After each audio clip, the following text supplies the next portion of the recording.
بسم الله الرحمن الرحيم وبه نستعين سبحانك لا علم لنا إلا ما علمتنا إنك أنت العليم الحكيم. الحمد لله رب العالمين والصلاة والسلام على سيد المرسلين وعلى آله وصحبه أجمعين ومن تبعهم بإحسان إلى يوم الدين. أعوذ بالله من الشيطان الرجيم. بسم الله الرحمن الرحيم. آمن الرسول بما أنزل إليه من ربه والمؤمنون كل آمن بالله وملائكته وكتبه ورسله لا نفرق بين أحد من رسله وقالوا سمعنا وأطعنا غفرانك ربنا وإليك المصير. سامعین کرام، بغیر کسی تمہید کے میں بات کو آگے بڑھاؤں، علامہ ابن ابی العز حنفی رحمہ اللہ کی گفتگو نبی کریم صلی اللہ علیہ وسلم کی حقانیت اور صداقت کی دلیلوں سے متعلق جاری ہے۔ آپ نے کہا کہ سچے اور جھوٹے کے درمیان دنیا کے دیگر امور میں تمیز کرنا، ان کی پہچان کرنا مختلف ذریعوں سے ممکن ہے، تو نبوت میں، دعوی نبوت کے سلسلے میں سچے اور جھوٹے کی پرکھ تو اور زیادہ آسان اور واضح ہونی چاہیے اور ہوتی ہے۔ ہاں، اس لیے جو ان کا 2 درس پہلے جملہ تھا کہ نبوت کا دعویٰ یا تو سچے میں ایسا انسان کرتا ہے جو سچا رسول ہے، تو وہ سچا رسول تمام سچے لوگوں میں سب سے سچا ہوتا ہے، یا پھر ایسا انسان نبوت کا دعویٰ کرتا ہے جو سب سے بڑا جھوٹا ہوتا ہے، جھوٹا نبی۔ تو سب سے سچا، سب سے جھوٹے انسان کے درمیان لوگوں کو شک شبہ نہیں رہ سکتا۔ اس کے سلسلے میں شک شبہ میں وہی مبتلا ہوگا جو سب سے بڑا جاہل۔ ایک انسان جو شعور رکھتا ہے، حق و صداقت کے معیارات سے واقف ہے، وہ بہت آسانی سے نبوت کے دعوے کے سلسلے میں اس نتیجے پر پہنچ سکتا ہے کہ یہ دعویٰ سچا ہے یا نہیں۔ چنانچہ اس ضمن میں انہوں نے نبی کریم صلی اللہ علیہ وسلم کی صداقت پر دلالت کرنے والی کچھ دلیلوں کا تذکرہ کیا، جس میں حضرت خدیجہ الکبریٰ رضی اللہ تعالی عنہا، حضرت نجاشی، حضرت ورقہ بن نوفل، ان کے بیانات اور تذکرے کیے گئے۔ اس کے بعد میں نے تذکرہ کیا تھا کہ روم کے بادشاہ ہرقل کی روایت اس سلسلے میں بڑی اہمیت کی حامل ہے، نبی کریم صلی اللہ علیہ وسلم کی صداقت پر دلیل پیش کرنے کے اعتبار سے، کیونکہ اس ایک ہی حدیث میں سچے اور جھوٹے رسول کو پرکھنے کے کئی معیار، متعدد چیزیں، امور آ جاتی ہیں۔ آئیے ہم اس پر سرسری نگاہ ڈالیں۔ ملک روم کے بادشاہ ہرقل کا معاملہ ہے۔ نبی کریم صلی اللہ علیہ وسلم نے جب ان کی طرف خط لکھا، اس صلح حدیبیہ ہو جانے کے بعد نبی کریم صلی اللہ علیہ وسلم جب مکہ والوں سے کسی حد تک مطمئن ہو گئے، مصالحت ہو گئی، تو آپ نے شاہان عالم کو، مختلف بادشاہوں کو، حکمرانوں کو خطوط لکھے، جس میں آپ نے ان کو اسلام کی طرف دعوت دی۔ آپ کا یہ عرب کے باہر کے لوگوں کو، بادشاہوں اور لوگوں کو دعوت دینا، یہ خود اس بات کی دلیل ہے کہ آپ کی نبوت صرف آپ کے علاقے تک محدود نہیں تھی، ساری دنیا اور کائنات کے لیے تھی۔ چنانچہ آپ نے خط لکھا اور انہیں اسلام کی طرف دعوت دی، ہاں، یدعوہ الی الاسلام۔ تو جب یہ خط ہرقل کو پہنچا، بخاری میں بڑی لمبی حدیث ہے کہ یہ ایلیا کے مقام پر شام میں آئے ہوئے تھے شاہ روم، اور اللہ کے نبی صلی اللہ علیہ وسلم کا خط جب آپ کو پہنچا تو انہوں نے اپنے وزیروں سے کہا کہ یہاں شہر میں دیکھو کہ مکہ، محمد صلی اللہ علیہ وسلم کے شہر کا کوئی قافلہ، کچھ تجارتی قافلہ وغیرہ موجود ہے کیا؟ چنانچہ وہاں عربوں میں جو شخص موجود تھا ان کو طلب کیا۔ ہاں، اس وقت جب انہوں نے یہ مطالبہ کیا، ابو سفیان جو اس وقت کافر تھے، حضرت ابو سفیان رضی اللہ تعالیٰ عنہ فتح مکہ کے وقت مسلمان ہوئے، لیکن اس وقت فتح مکہ سے پہلے کا معاملہ تھا۔ تو ابو سفیان ایک قریش کے ایک تجارتی قافلے میں شام آئے ہوئے تھے۔ چنانچہ اس قافلے کو ابو سفیان سمیت ہرقل کے بادشاہ کے پاس پیش کیا گیا، ان کے دربار میں حاضر کیا گیا۔ ہاں، تب نبی صلی اللہ علیہ وسلم کے حالات اور آپ سے متعلقہ امور کے بارے میں ابو سفیان سے شاہ روم ہرقل نے کچھ سوالات کیے، اور سوالات کرنے سے پہلے ایک پابندی لگائی۔ دیکھیے کیا ذہانت کی بات ہے، کتنا اچھا طریقہ تھا۔ انہوں نے کہا کہ ابو سفیان سے کہا کہ آپ آگے آ جائیں، میں آپ سے کچھ سوالات کروں گا، اور ابو سفیان کے ساتھیوں سے کہا کہ تم ان کے پیچھے رہو، میرے سوال اور ان کے جواب سنتے رہو۔ اگر یہ کہیں میرے جواب میں کہیں جھوٹ بولے میں جو سوال کر رہا ہوں اس سوال کا جواب دینے میں اگر جھوٹ سے کام لے تو تم پیچھے سے ٹوک دینا، ہاں، کہ اسے جھٹلا دینا۔ تو گویا اس کا مطلب یہ ہوا کہ جب ابو سفیان کوئی بات جواب کے طور پر کہہ رہے ہیں اور پیچھے کے لوگ خاموش ہیں تو گویا وہ سب کے سب ابو سفیان کی بات کی تائید کر رہے ہیں۔ اور روایت میں یہ بھی موجود ہے کہ ابو سفیان کو یہ بات بڑی بری لگی، ایسے بھی وہ اگرچہ کفر اور شرک میں تھے لیکن ان پر بعض امور میں کوئی بھی بٹا لگائے، عیب لگائے، بے عزتی کرے، یہ ان کو گوارا نہیں تھا۔ اور یہاں بھرے دربار میں جب ہرقل نے یہ کہا کہ اگر یہ کوئی بات غلط بیان کر دیں تو پیچھے سے تم ٹوک دینا، بول دینا، تو ابو سفیان نے خود کہا کہ مجھے اس بات کا بڑا خوف اور اندیشہ محسوس ہوا کہ کسی معاملے میں میرے پیچھے سے یہ لوگ میری کسی بات کی تکذیب نہ کر دیں، تو میں نے چاہتے ہوئے بھی کچھ نہیں ایسا کہا۔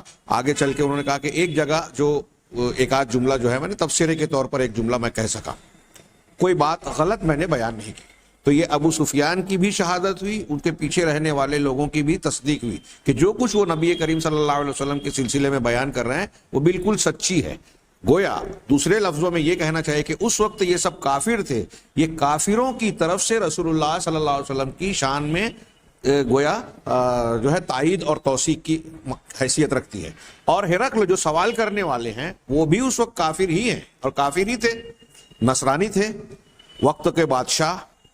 ہاں، ان کے بارے میں سیرت میں آپ پڑھیں گے کہ وہ مذہبی علوم میں بھی مہارت رکھتا تھا، ید طولہ رکھتا تھا، اور بعض دوسرے علوم سے بھی اچھی طرح واقف تھا۔ نبوت، علم نبوت اور نبوت کی علامتوں سے اس کے سوال ہی سے ظاہر ہے کہ وہ بڑی گہری نظر رکھتا تھا۔ اور پھر اس کے بعد جو اس کے تبصرے ہیں یہ بھی ایک کافر کی جناب محمد رسول اللہ صلی اللہ علیہ وسلم کے حق میں گواہی کا معنی رکھتی ہے۔ چنانچہ آئیے اب یہ سامنے دماغ میں رکھ کر کے جواب دینے والا اس وقت کافر ہے، اس کی تصدیق کرنے والی اس کی پوری جماعت یا قافلہ ہے، اور جواب سوال کر کے اس پر تبصرہ کرنے والا بھی غیر مسلم ہے، ہاں، اور وقت کا بادشاہ۔ چنانچہ اس نے سوال جو کیے ہیں وہ سوالات ملاحظہ فرمائیں۔ یہ کہتے ہیں کہ اس نے پوچھا ہل کان فی آبائہ ملک، کیا محمد صلی اللہ علیہ وسلم جس نے تمہارے درمیان نبی ہونے کا دعویٰ کیا، کیا ان کے آباء و اجداد میں کوئی بادشاہ تھا؟ فقالوا لا، تو ان لوگوں نے کہا، جواب ابو سفیان دے رہے ہیں لیکن جواب سب کا مانا جائے گا اس لیے جمع کا صیغہ ہے کیونکہ وہ خاموش رہ کے تائید کر رہے ہیں۔ انہوں نے کہا کہ نہیں، کوئی ان کے آباء و اجداد میں کوئی بادشاہ نہیں تھا۔ ہاں، قال حل، ابھی یہ سوالات کر رہا ہے، یہاں آپ توجہ دیجئے ان کے جوابوں پر، پھر ان سوالوں کے جواب میں ہرقل نے جو تبصرے کیے ہیں اس پر آگے خود اس کا روایت میں تفصیل آ رہی ہے۔ انہوں نے کہا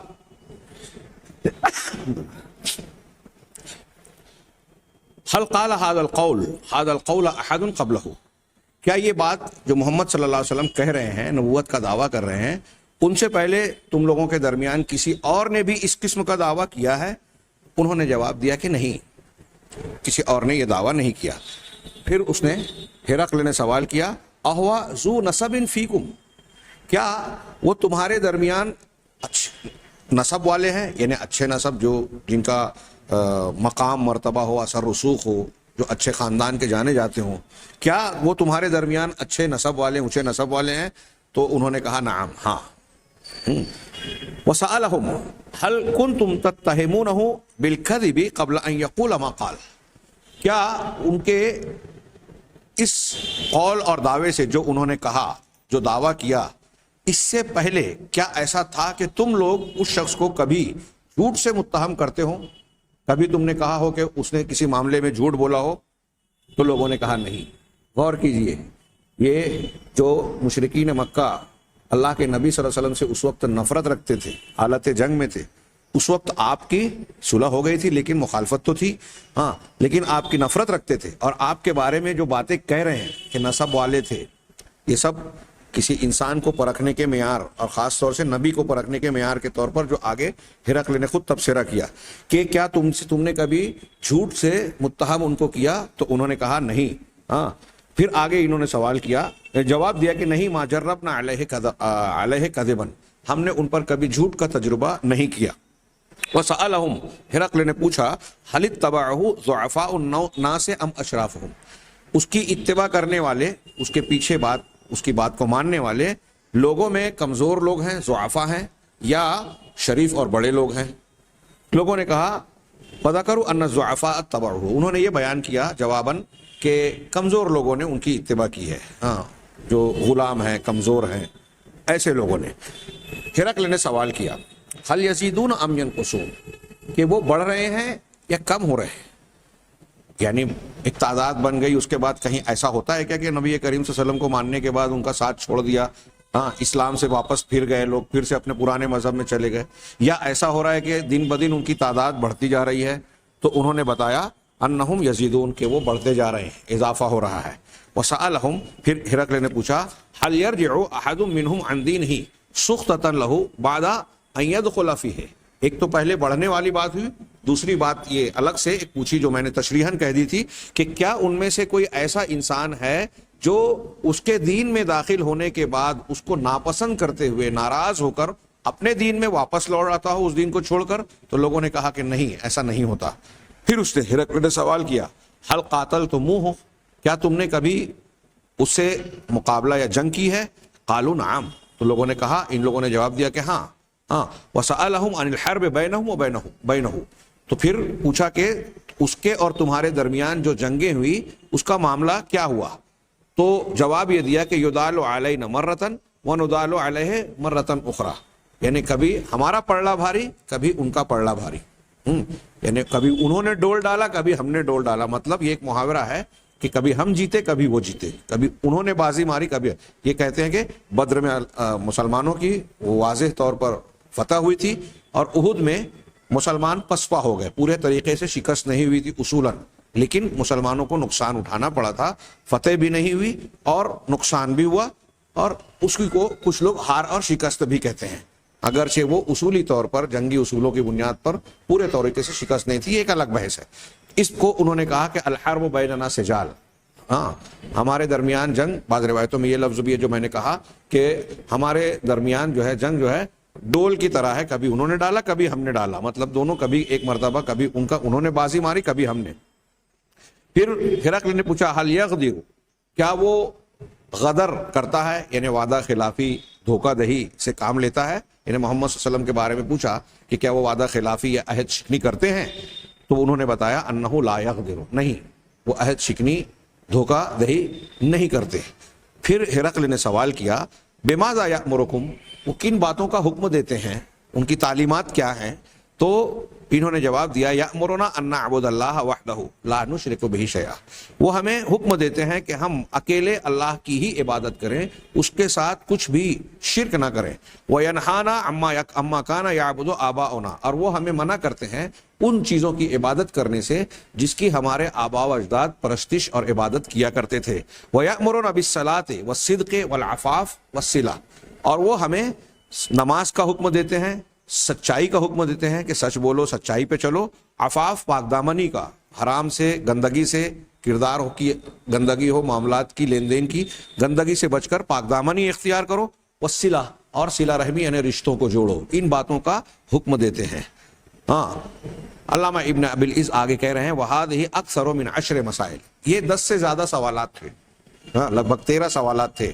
ثم بین لهم ما فی هذه المسائل من الادلہ، ہرقل نے جب ان سے یہ سارے سوالات کر لیے تو اب ان سوالوں میں جو دلائل کا پہلو رکھنے والی بات تھی اسے واضح کیا، بیان کیا۔ چنانچہ ہرقل خود کہتے ہیں کہ سألتکم هل کان فی آبائہم ملک، میں نے تم سے ایک سوال کیا کہ کیا محمد صلی اللہ علیہ وسلم کے آباء و اجداد میں کوئی بادشاہ تھے؟ تو تم نے جواب دیا کہ نہیں، تم نے جواب دیا نہیں۔ قل، تو اب اس کا جواب دیکھیے، پہلے سوال کرنے کی کا مقصد اور اس کا حاصل اب تبصرے تھا، تبصرے کے طور پر کہہ رہے ہیں ہرقل کہ میں نے کہا تو اگر تم قل تو لو کان فی آبائہم ملک، میں کہتا ہوں کہ اگر ان کے آباء و اجداد میں کوئی بادشاہ گزرا ہوتا پہلے تو لقل، تو میں یہ کہتا رجل یطلب ملک ابی ہے، کہ یہ ایسا آدمی ہے جو اپنے باپ کا، آباء و اجداد کا حکمرانی کا معاملہ یا سلطنت چاہتا ہے، ان کی سلطنت کا خواہاں ہے، حکومت کا خواہاں ہے۔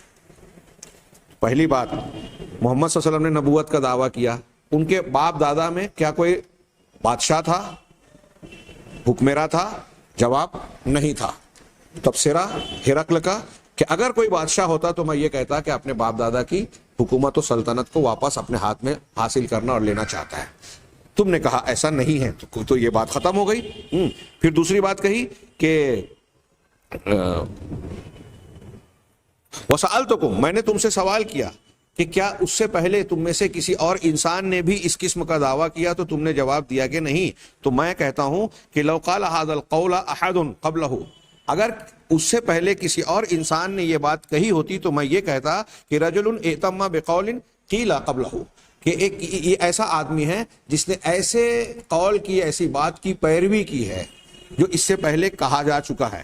یعنی کسی نے پہلے یہ بات کہی ہے تو اس کی دیکھا دیکھی، اس کی نقالی میں یہ بھی کہہ رہا ہے میں ایسا کہتا.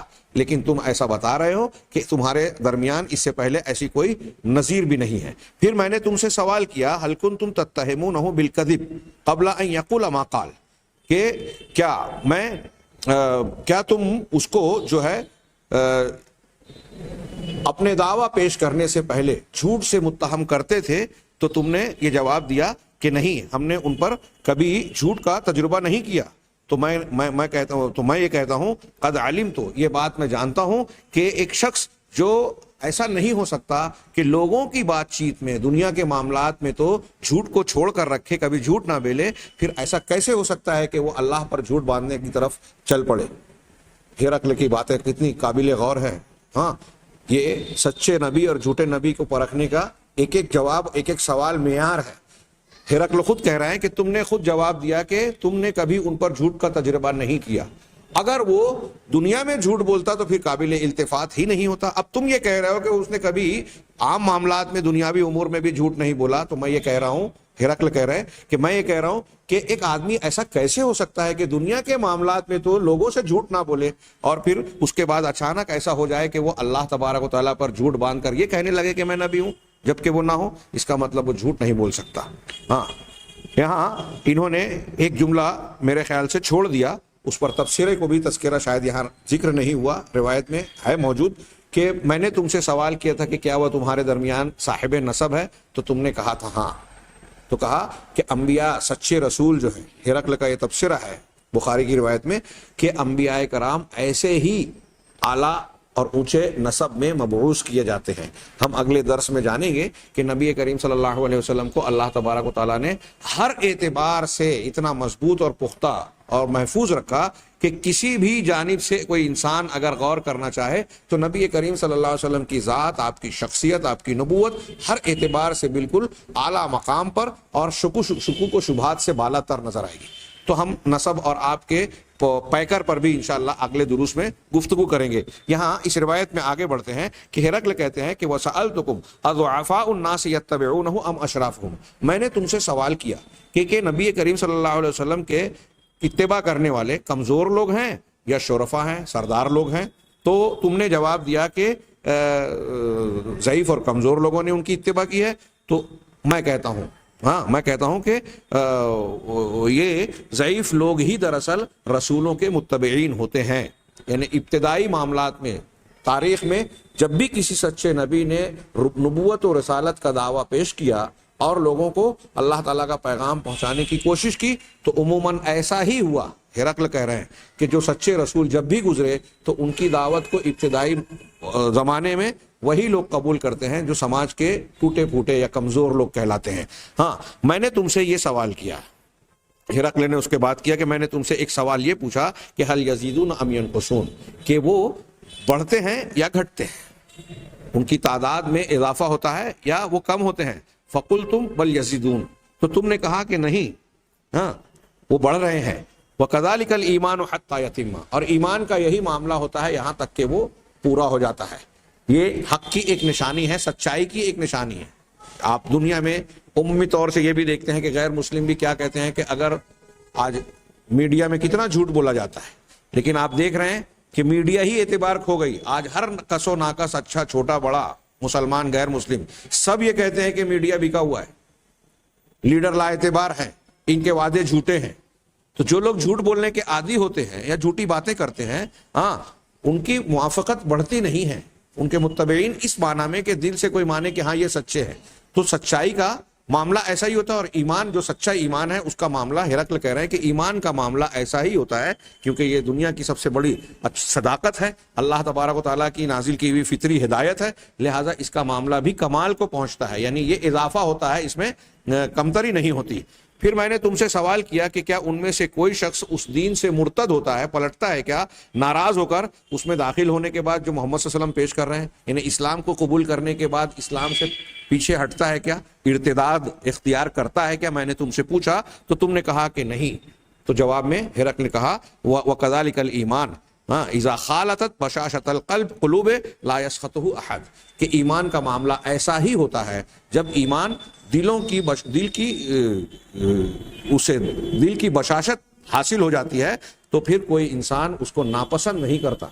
حق کو قبول کر لینے کے بعد اگر واقعی میں وہ حق ہے اور ایک انسان نے دل کی صداقت کے ساتھ حق کو اگر قبول کیا ہے, ایک آدمی پہلے ہی سے نفاق کا جذبہ رکھتا ہے, کفر اور شرک کو رکھتا ہے اور ظاہر میں اسلام قبول کرنے کا دعویٰ کرتا ہے, حق اس کے دل میں گھر نہیں کیا ہے, تو وہ اس ایمان کی بشاشت سے اور لذت سے محروم ہے, اس کی بات نہیں ہو رہی ہے. ایسے کچھ لوگ یہودیوں نے کہا تھا صبح میں ایمان لاؤ شام کو کافر ہو جاؤ, تو پہلے ہی سے پروگرام بنایا کہ ایمان قبول نہیں کرنا ہے, دکھاوا کرنا ہے, ہاں, بدنام کرنے کے لیے, لوگوں کو غلط فہمی میں مبتلا کرنے کے لیے, جیسے آج کل کچھ لوگ کرتے ہیں مسلمانوں کو متہم کرنے کے لیے, پہلے ایک دعویٰ کیا بعد میں اس سے مکر گئے. تو ایسا نہیں, جس نے واقعی اسلام کو ایمان کو قبول کیا ہے, اب اس کے دل میں ایمان کی بشاشت اگر آ گئی, ہاں, اس کی لذت حاصل ہو گئی, تو کہہ رہے ہیں کہ ایمان کا معاملہ ہرقل نے کہا ایسا ہی ہوتا ہے. سچائی اور حقیقت دل میں جب آتی ہے, ہدایت اور ایمان جب دل قبول کرتا ہے, اس کی لذت و بشاشت سے بہرور ہوتا ہے, تو پھر اس سے ناراض ہو کر اسے چھوڑتا نہیں ہے. ہاں, یہ علامہ ابن ابی العز نے یہ بات کہی. اس آخری بات پر میں کہوں گا کہ آج بھی ہم یہ دیکھ سکتے ہیں کہ دنیا میں خریدنے بکنے کا سلسلہ جاری ہے, اور بعض کمزور قسم کے ایسے لوگ جن کے دلوں میں ایمان کی بشاشت نہیں ہے, اس سے انکار نہیں ہے کہ بعض حضرات اہل ایمان بھی ایمان فروشی کرتے ہوئے نظر آتے ہیں, لیکن ایسے لوگ آپ کو اگر جائزہ لیں گے تو نظر آئے گا کہ ان کے یہاں ایمان کی حقیقت پہلے ہی واضح نہیں تھی, یا وہ کسی چھال اور کسی فریب کی بنیاد پر اس ایمان کے راستے کو اختیار کر بیٹھے تھے. ان کا حقیقت میں یہ ارادہ ہی نہیں تھا کہ سچائی کو قبول کریں. ورنہ جو سچا مسلمان ہوتا ہے, آپ کسی غریب سے غریب سچے مسلمان کو پکڑیں, ہاں, اور یہ سوچیں کہ دوسروں کو جس طرح خریدا جاتا ہے, لوگ ان کو خریدنے میں ناکام ہو جائیں گے. ہاں, حضرت عبداللہ بن حذافہ رضی اللہ تعالیٰ عنہ کو ایک نصرانی بادشاہ نے اپنی آدھی سلطنت کی پیشکش کی کہ میں آدھی سلطنت تمہیں دے دوں گا. انہیں پتہ چلا قیدیوں میں محمد صلی اللہ علیہ وسلم کے ساتھی ہیں, بلایا حضرت عمر فاروق کے زمانے میں, کہا تم محمد صلی اللہ علیہ وسلم کے صحابی ہو؟ کہا ہاں. ٹھیک ہے, میرا مذہب قبول کر لو, میں تمہیں اپنی سلطنت کا آدھا حصہ دے دوں گا. اس نے کہا کہ پوری سلطنت دے دو یا مجھے تنہا حجاز کا مالک بنا دو, تب بھی میں اس ایمان سے سر منہ انحراف کرنے والا, پیچھے ہٹنے والا نہیں ہوں. جب ترغیب کام نہیں کی, لالچ کام نہیں کیا, تو اس نے کہا کہ میں قتل کر دوں گا. ہاں, کھولتے پانی میں ایک انسان کو ڈبو کر نکالا کہ ہڈی کا ڈھانچہ نکلا, گوشت پورا گل گیا. کہا اس طرح تمہیں بھی موت کی گھاٹ اتار دیا جائے گا, ورنہ اسلام چھوڑ کر میرے مذہب میں آ جاؤ. اس پر بھی راضی ہو گئے کہ ٹھیک ہے, مرنے کے لیے تیار ہوں لیکن دین چھوڑنے کے لیے نہیں. تو جو سچا ایمان والا ہوتا ہے اسے کوئی لالچ یا کوئی دھمکی ہلا نہیں پاتی. اس پورے واقعے کی تفصیل اور ایسے بہت سارے واقعات عالم اسلام میں آپ صحابہ کے بعد ملیں گے.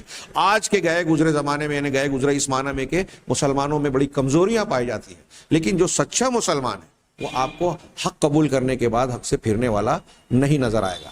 ہاں, جو باطل مذاہب کو مانتے ہیں وہ ادھر ادھر سوتے ہیں. یہی وجہ ہے, میں یہ بھی کہتا ہوں, کچھ لوگوں کو یہ بات عجیب لگے گی کہ مسلمانوں میں جو مختلف فرقے پائے جاتے ہیں ان میں جو صحیح عقیدے اور صحیح منہج والا ہے, آپ دیکھیں گے کہ اسے قبول کرتا ہے جب کوئی آدمی سمجھ بوجھ کر. ہاں, کچھ لوگ سلفی اہل الحدیث بنتے ہیں, ابھی اس کو ٹھیک سے سمجھا نہیں ہے, اور منکرین حدیث یا فلاں اور فلاں کے اعتراضات کو پڑھ کر ادھر چلے گئے, تو حقیقت میں ان کے اندر صحیح منہج داخل ہی نہیں ہوا تھا. اگر کسی نے صحیح منہج کو سمجھ لیا ہے تو وہ پھر غلط منہج کی طرف نہیں جاتا. آپ دیکھیے جتنے بھی اہل بدعت یا منحرف قسم کے گروہ دنیا میں پائے جاتے ہیں, بریلوی ہوں, دیوبندی ہوں, صوفی ہوں, ہاں, اور دوسرے مذہب کے ماننے والے جو اہل بدعت جو اسلامی کے معاملے میں جہاں معاملہ بگڑا ہوا ہے جیسے روافظ وغیرہ, تو ان سے اہل حق کی طرف آنے کی رفتار اور تعداد آپ کو زیادہ ملے گی. ہاں, اہل حق ان کی طرف نہیں جاتے. اور ایسا کوئی واقعہ آپ کو شاذ و نادر ملے گا اور اس کا کوئی نہ کوئی دوسرا سبب ہوگا، جیسا کہ میں نے بیان کیا۔ یہ بھی صحیح دین کے ساتھ ساتھ صحیح منہج کی ایک علامت ہے کہ جو لوگ صحیح منہج اور صحیح عقیدہ اختیار کر لیتے ہیں وہ ہلکی بھلکی باتوں کو دیکھ کر اس سے رجوع نہیں کرتے، اس سے پلٹتے نہیں ہیں۔ چنانچہ علامہ ابن ابی العز آگے کہہ رہے ہیں وَهَذَا مِنْ أَعْظَمِ عَلَامَاتِ الصِّدْقِ وَالْحَقِّ، یہ سچائی اور حق کی علامتوں میں سب سے عظیم اور سب سے بڑی علامت ہے۔ اس لیے فإن الكذب والباطل لا بد ان ينكشف في آخر الامر، کیونکہ جو چیز جھوٹ ہے اور باطل ہے ضروری ہے کہ وہ بالآخر ظاہر ہو سکے، بے نقاب اور آشکارا ہو۔ اس سے پردہ اٹھتا ہی ہے، جو جھوٹ ہے جو غلط ہے اس سے پردہ اٹھنا ہی ہے، یہ دنیا کی سنت اور قانون ہے۔ چنانچہ جب جھوٹ بے نقاب ہو جاتا ہے تو جھوٹ کے ماننے والے اصحاب اس سے پلٹ جاتے ہیں، اس سے رجوع کر لیتے ہیں۔ وَيَمْتَنِعُ عَنْهُ مَن لَّمْ يَدْخُلْ فِيهِ، اور جو اس میں داخل نہیں ہوا ہے، جھوٹ کے ظاہر ہو جانے، بے نقاب ہو جانے کے بعد وہ اسے، دوسرے لوگ جو داخل نہیں ہوئے اس میں داخل نہیں ہوتے، اسے قبول نہیں کرتے۔ اور جھوٹ رائج نہیں ہوتا مگر تھوڑا رائج ہوتا ہے اور پھر اس کا راز کھل جاتا ہے۔ ہمارے یہاں محاورہ بولا جاتا ہے کہ جھوٹ کے پیر نہیں ہوتے، زیادہ چل نہیں پاتا، تھوڑا ہی چلتا ہے اور لڑکھڑا جاتا ہے، اور جب جھوٹ کی شکل میں ظاہر ہو جاتا ہے تو دنیا اسے مسترد کر دی جاتی ہے۔ اسی وجہ سے ایک باطل کچھ دن چلتا ہے پھر غائب ہو جاتا ہے، لیکن حق ہمیشہ صحیح سلامت کھڑا رہتا ہے۔ جناب محمد رسول اللہ صلی اللہ علیہ وسلم کا لایا ہوا دین آج 14 صدیاں گزر جانے کے بعد اپنی تمام تر حقانیت اور تمام تر کلیات اور جزیات کے ساتھ زندہ ہے۔ اس کے سامنے جو جو فتنے اٹھے، باطل مذاہب ہوئے، ہر ایک کا اپنا دور آیا اور وہ ختم ہو گیا۔ مختلف شخصیات اٹھیں جنہوں نے حق کے سامنے کھڑے ہونے کا دعویٰ کیا، کچھ دن ان کا کچھ شہرہ، کچھ ہنگامہ شور رہا، اس کے بعد وہ تاریخ کے صفحات سے ایسے گزر گئے کہ وہ دھندلکوں میں چلے گئے۔ حق کی یہ بھی ایک پہچان ہے کہ وہ ہمیشہ زندہ، تابندہ اور تازہ رہتا ہے۔ تازہ اس معنی میں بھی کہ آپ کسی شخصی فکر کو دیکھیں، بڑے بڑی شخصیات پیدا ہوئی ہے تاریخ اسلام میں، باقلانی، ابو الحسن اشعری، عبد الجبار جبائی، فلاں شخصیت، ڈھیما شخصیت ہم ماضی قریب میں دیکھیں، یہ ابو العلا مودودی صاحب، فلاں صاحب، ڈھیما صاحب، ہم ان کو متہم نہیں کر، ان کی اگر کسی فکر کو کوئی اپنا مسلک، منہج اور فکر کی بنیاد بناتا ہے تو آپ دیکھیے کہ وہ ایک زمانے میں تو اس کا بڑا شہرہ نظر آتا ہے جب وہ اس کا خاص ماحول نظر آتا ہے جس ماحول میں انہوں نے اپنی فکر کو پیش کیا، لیکن ان کے گزر جانے کے بعد ان کے نام کا فرقہ تو موجود ہوتا ہے لیکن ان کی ویسی شہرت اور ویسی تازگی نہیں رہتی۔ آپ دیکھیے کہ ماضی کی کتنی بڑی بڑی شخصیات ہیں جنہوں نے اپنی فکر پیش کی تو وہ غائب ہو گئے، لیکن شیخ الاسلام علامہ ابن تیمیہ ہوں، علامہ ابن قیم ہوں، ان سے پہلے کی کچھ شخصیات کو لیجئے، امام شافعی، امام مالک، امام احمد، امام بخاری، امام مسلم، امام حنیفہ رحمہم اللہ، ان ائمہ کرام، ان کی فکر اور ان کی باتیں کیوں زندہ ہیں؟ اس لیے کہ انہوں نے جو چیزیں پیش کی ہیں وہ ان کی اپنی نہیں ہیں، یہ قرآن و حدیث سے جڑی ہوئی باتیں ہیں، قرآن حدیث کی دلیلوں کی۔ علامہ ابن تیمیہ نے اپنی کوئی خاص فکر قرآن حدیث سے ہٹ کر پیش نہیں کی، علامہ ابن قیم نے پیش نہیں کی، تو ان کی پیش کی ہوئی فکر کیا تھی، منہج کیا تھا، عقیدہ اور علم کیا تھا؟ میں بہت اہم بات بیان کر رہا ہوں، قرآن حدیث قیامت تک کے لیے اللہ تعالیٰ نے ہر زمانے، ہر علاقے، ہر حالت کے لیے، وہ سائنس اور نفسیات کا زمانہ ہو یا ماضی کا، حیات کا اور فلسفہ اور منطق کا زمانہ کیوں، ہر زمانے کے لیے قرآن کو ہدایت بنایا ہے، لہذا ہر زمانے میں یہ تازہ ہے، یہ لوگوں کی ضروریات پوری کرنے والا ہے۔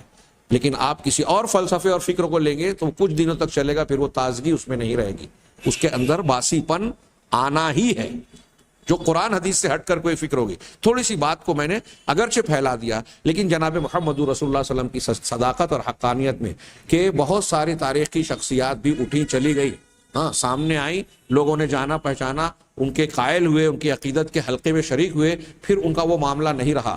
محمد رسول اللہ صلی اللہ علیہ وسلم کی شخصیت کا معاملہ اس سے بالکل جدا نظر آئے گا۔ آپ پر ایمان لانے والے عہد اول کے جو اصحاب کرام تھے وہ آپ کے جانثار تھے، آپ اپنی ذات سے زیادہ آپ کی محبت کرنے والے تھے، آپ کی شخصیت سے یہ محبت، یہ عقیدت آپ پر ایمان کی حیثیت سے قیامت تک قائم رہنے والی ہے، اگرچہ درجات میں کمی بیشی ہوتی رہے گی، صحابہ کی طرح بعد کے لوگوں میں معاملہ نہیں رہا، لیکن آپ پر ایمان، آپ سے محبت، آپ کی اتباع، یہ اس وقت تک زندہ رہے گا جب تک دنیا میں حق موجود رہے گا۔ یہ آپ کی حقانیت کی دلیل ہے. ہاں، تاریخ کی سب سے زیادہ ممتاز شخصیت اسی بنیاد پر آپ کو ہے کہ آپ کی رسالت اور نبوت قیامت تک کے لیے زندہ ہے. چنانچہ جھوٹ جو ہے، یہاں بات چل رہی تھی کہ جھوٹ زیادہ دن تک یا زیادہ دیر تک چلتا نہیں ہے، بے نقاب ہو ہی جاتا ہے.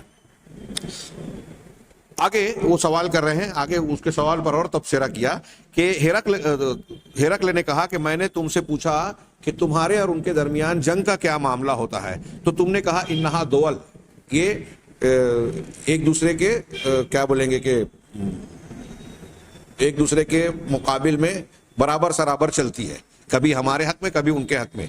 تو انہوں نے کہا وَكَذَلِكَ الرُّسُلُ تُبْتَلَى وَتَكُونُ الْعَاقِبَةُ لَهَا، ایسا ہی معاملہ سچے رسولوں کا ہوتا ہے، لیکن آخر میں انجام انہی کے حق میں ہوتا ہے. یعنی دنیا کی تاریخ میں یہ نظر آتا ہے کہ حق اور باطل کی جنگ ہوتی ہے، تو جب سچے رسول دنیا میں آتے ہیں، ان کے مخالفین اور دشمنان ان کو توڑنے، ختم کرنے، ان کی دعوت کو ختم کر دینے کی، نیست و نابود کرنے کی پوری کوششیں کرتے ہیں. دونوں میں جنگیں ہوتی ہیں حق و باطل کی. تو ایسا ہوتا ہے کہ کبھی کبھی ان کو تکلیف اور نقصان اٹھانا پڑتا ہے دنیاوی اعتبار سے رسولوں کو. ہاں، یہ ان کے لیے کیا ہوتی ہے؟ آزمائش اور ابتلا ہے، جو ان کے مقام کو، درجات کو، اجر ثواب کو، اللہ سے تقرب کو اونچا کرتی ہے، بڑھاتی ہے. ہاں، ان آزمائشوں کی بہت ساری حکمتیں ہیں، اور اہل حق کو آزمائش میں مبتلا کیا جائے گا، یہ قانون قدرت ہے. ہم اور آپ بھی اس کو اچھی طرح سمجھ لیں. اگر ہم کہہ رہے ہیں کہ ہم اللہ کے علاوہ کسی کی عبادت نہیں کرتے، محمد اللہ کے رسول ہیں، اگر ہم یہ دعویٰ کر رہے ہیں کہ ہم صحیح عقیدے اور صحیح منہج کو ماننے والے، اس کو جاننے والے اور اس کا حق ادا کرنے کی کوشش کرنے والے، پھیلانے والے، تو ہم کو اور آپ کو آزمائشوں سے گزرنا پڑے گا. شدتیں، تکلیفیں، سختیاں آئیں گی. رسولوں کا، ہرقل کہہ رہے ہیں کہ سچے رسولوں کا معاملہ ایسا ہی ہوتا ہے، ان کو آزمایا جاتا ہے، لیکن انجام انہی کے حق میں ہوتا ہے.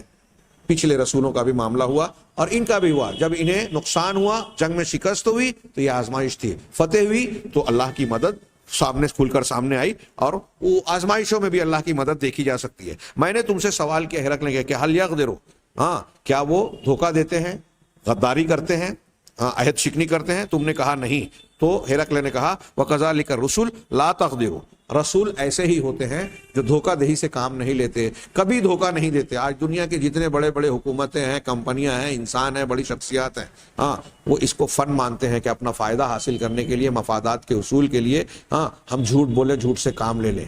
رسول کبھی جھوٹ نہیں بولتے. اس لیے رسول کی اتباع کرنے والے لوگ، دعوت و تبلیغ کا کام کرنے والے لوگ بھی جھوٹ نہیں بولتے. اب ہمارے ہاں کچھ لوگ جھوٹی حدیثیں بیان کرتے ہیں، جھوٹی خبریں پھیلاتے ہیں. آج ہم دیکھتے ہیں تحریکی لوگ، سعودی عرب اگر مخالف ہے تو اس کو بدنام کرنے کے لیے کتنی جھوٹی خبریں پھیلاتے ہیں، اپنے موافقین کے حق میں کتنی جھوٹی خبریں، جھوٹی تعریفیں بیان کرتے ہیں. جو لوگ جھوٹ سے کام لیتے ہیں وہ نبی کے انبیاء کے منہج پر نہیں ہے. یہ ہرقل ایک نصرانی بادشاہ کہہ رہے ہیں کہ رسولوں کا طریقہ یہ ہے کہ وہ دھوکہ نہیں دیتے، جھوٹ سے کام نہیں لیتے، ہاں، دھوکہ دہی یا وعدہ خلافی نہیں کرتے. وَهُوَ لَمَّا كَانَ عِندَهُ مِنْ عِلْمِهِ بِعَادَةِ الرُّسُلِ، علامہ ابن ابی العز کہتے ہیں کہ چونکہ ہرقل کے پاس رسولوں سے متعلق ان کے کیا معمولات ہوتے ہیں، رسولوں کی کیا شان اور عادت ہوتی ہے، چونکہ وہ یہ بات جانتا تھا ان کے سلسلے میں کہ اللہ تعالیٰ کبھی کبھی ان کی مدد کرتا ہے اور کبھی ان کو آزماتا ہے، اور یہ کہ وہ کبھی بھی دھوکہ دہی اور عہد شکنی سے کام نہیں لیتے. تو ہرقل نے یہ بات جان لی اور اس کا اظہار کیا کہ یہ رسولوں کی علامات میں سے ہے، سچے رسولوں کی یہ علامات میں سے ہے کہ وہ نشیب و فراز سے دنیا کے گزرتے ہیں، کبھی آزمائش سے، ہاں، اور کبھی اللہ کی مدد حاصل کرتے ہیں، ہاں، مدد بھی ملتی ہے، اور وہ کبھی عہد شکنی نہیں کرتے. اور یہ کہ اللہ تبارک و تعالیٰ کی انبیاء کرام اور مومنین کے سلسلے میں یہ سنت اور اصول طریقہ ہے کہ ان کو مختلف قسم کی سرا اور ضرا، یعنی خوشحالی سے اور بدحالی سے، تنگیوں سے اللہ تعالیٰ آزماتا ہے تاکہ وہ شکر اور صبر دونوں کے مقامات کو پالیں.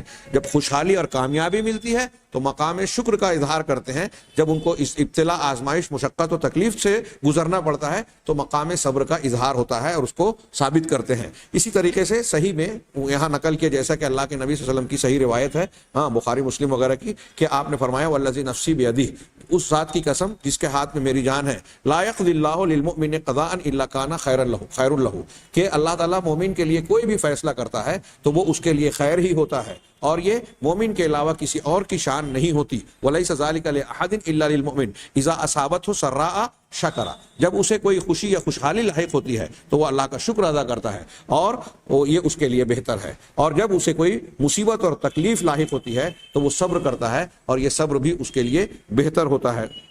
یہ صحیح مسلم کی روایت ہے۔ ہاں، اور اللہ تبارک و تعالیٰ نے قرآن مجید میں بھی یہ بات بیان کی ہے۔ آپ دیکھیں کہ غزوہ احد میں علامہ ابن ابی العز نے جو بات بیان کی، میں اس کو اپنے الفاظ میں اختصار کے ساتھ کہوں کہ غزوہ احد میں مسلمانوں کو جو نقصان اور تکلیف پہنچا، اس کی حکمتیں بیان کرتے ہوئے اللہ تعالیٰ نے کئی باتیں بیان کی۔ اسی ضمن میں فرمایا وَلَا تَهِنُوا وَلَا تَحْزَنُوا وَأَنْتُمُ الْأَعْلَوْنَ إِن كُنتُم مُؤْمِنِينَ، کہ تم کمزور نہ پڑو، حوصلہ مت ہارو، اور نہ ہی جو ہے غم و ہم میں مبتلا ہو جاؤ، بلکہ تم ہی سربلند رہو گے اگر تم ایمان والے رہو۔